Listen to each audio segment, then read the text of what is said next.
So we have to find number 47 in given list. So in order to find the number, what will we do? We will check if the first number is equal to the given number or the second number is equal to the given number, and in this way we will check all the numbers. If number is present, we will say yes, the given number is in the given list, or we will say if not present, that number is not present. And doing this type of thing is known as linear search.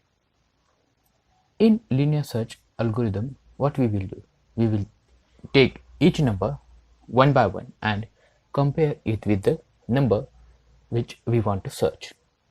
If the number we want to search and the number we are having is same, then we will say that the number is within the list, and if it is not, then we will say no, it is not within the list. Now we have target number 7, and we will use for loop to search the number within the list.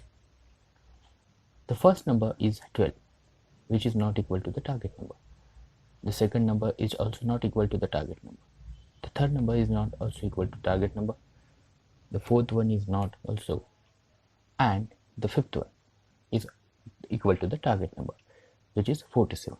So in this way we have searched the element within the list, and we will return true because we have the number within the list.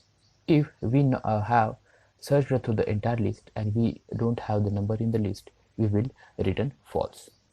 In this case, the number is present in the list, so we return true. And in this way we have done a linear search.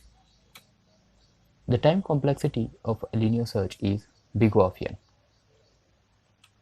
The worst case is that we have to check all items if item to find is not in the list.